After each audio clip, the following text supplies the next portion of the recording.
যারা বিপ্লবী হয়, জীবন দেয়, তাদের জীবন যায় না, তারা আসলে জীবন পায়।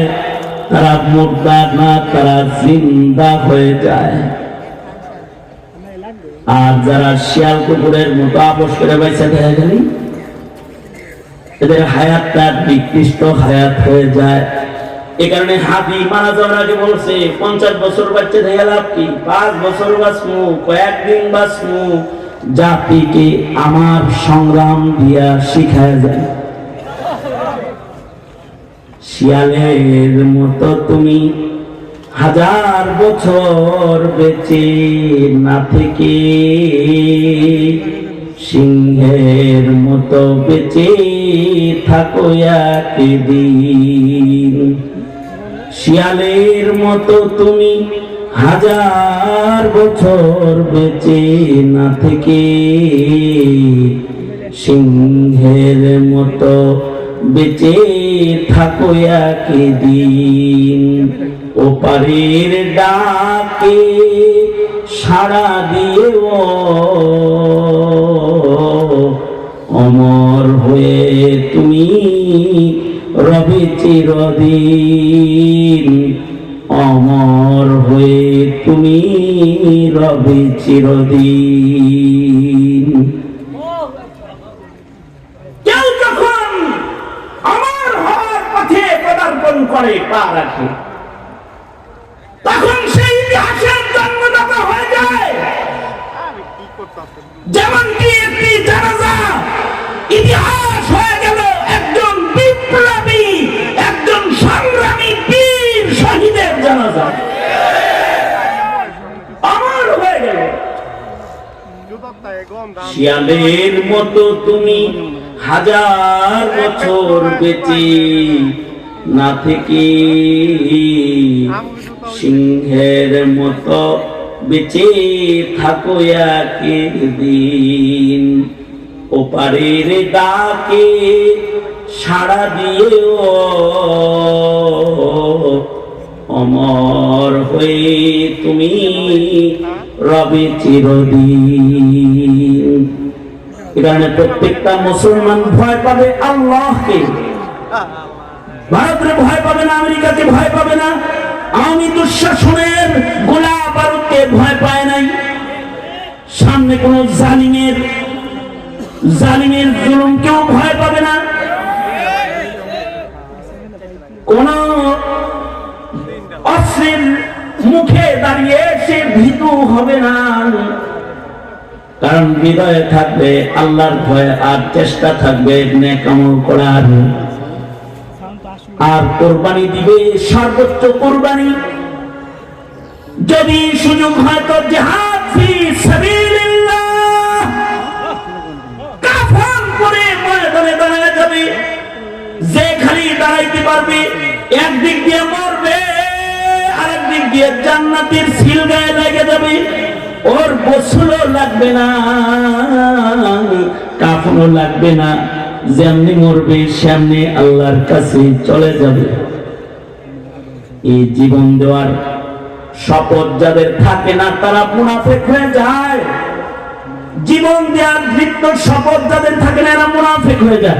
এরাই বাতিলের কাছে মাথা নত করে ফেলায়। আর যারা জীবন দেওয়ার দৃপ্ত শপথ নিয়ে কদম কদম চলে, তারা বীর সেনানী হয়ে নিরাপদে আল্লাহর কাছে পৌঁছার উপযুক্ত মুজাহিদ হয়ে যায়।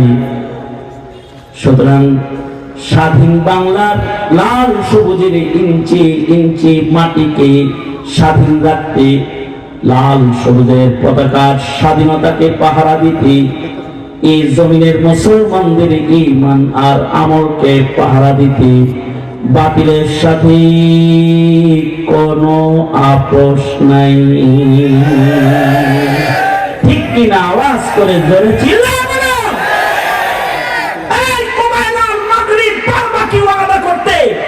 যদি তোমার কাফনকে রক্তের কাফন বানাতে হয়, যদি তোমাকে শাহাদাতের পেয়ালা পান করতেও হয়, যদি তোমার জীবনকে নবীর প্রেমে শহীদ হিসাবে উৎসর্গ করতে হয়, তাওহীদ আর রিসালাতের ইজ্জত বাঁচাইতে যদি তোমার জীবনকে বিলীন করে দিতে হয়,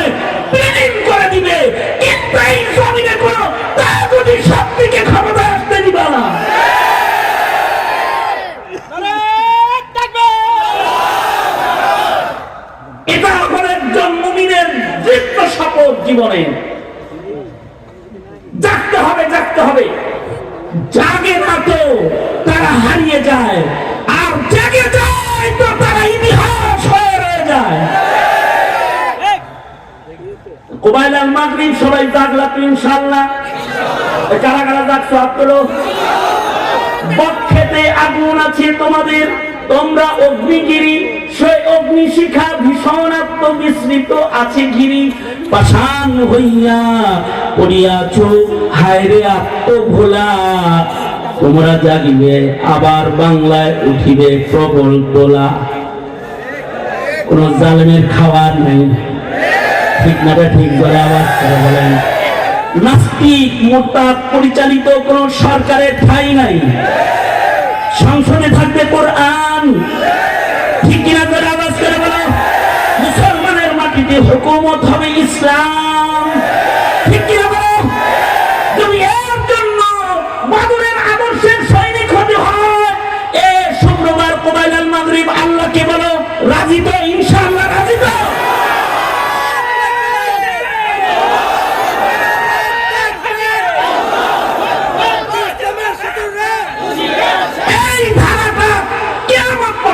থাকবে বিপ্লবী ধারা। বিপ্লবী ধারা শেষ নয়। এ কারণে জিহাদ ফি সাবিলিল্লাহ সন্ত্রাস নয়। জিহাদ ফি সাবিলিল্লাহ হলো সন্ত্রাসের মূল উৎপাদন করে জমিনকে শোষণ মুক্ত করার ভূমিকায় অবতীর্ণ হওয়ার নাম হলো জিহাদ ফি সাবিলিল্লাহ।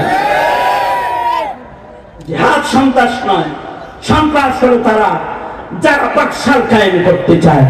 সন্ত্রাস হলো তারা যারা হাবির মুখ বন্ধ করেছে। সন্ত্রাস হলো তারা যারা স্বপ্নায় নবী প্রেমিকদের উপরে গুলি করেছে। সন্ত্রাস হলো তারা যারা কসাই মুদির পক্ষ নিয়েছে। সন্ত্রাস হলো তারা যারা নাস্তিক বাউলদের পক্ষ নেয়। তারা সন্ত্রাস।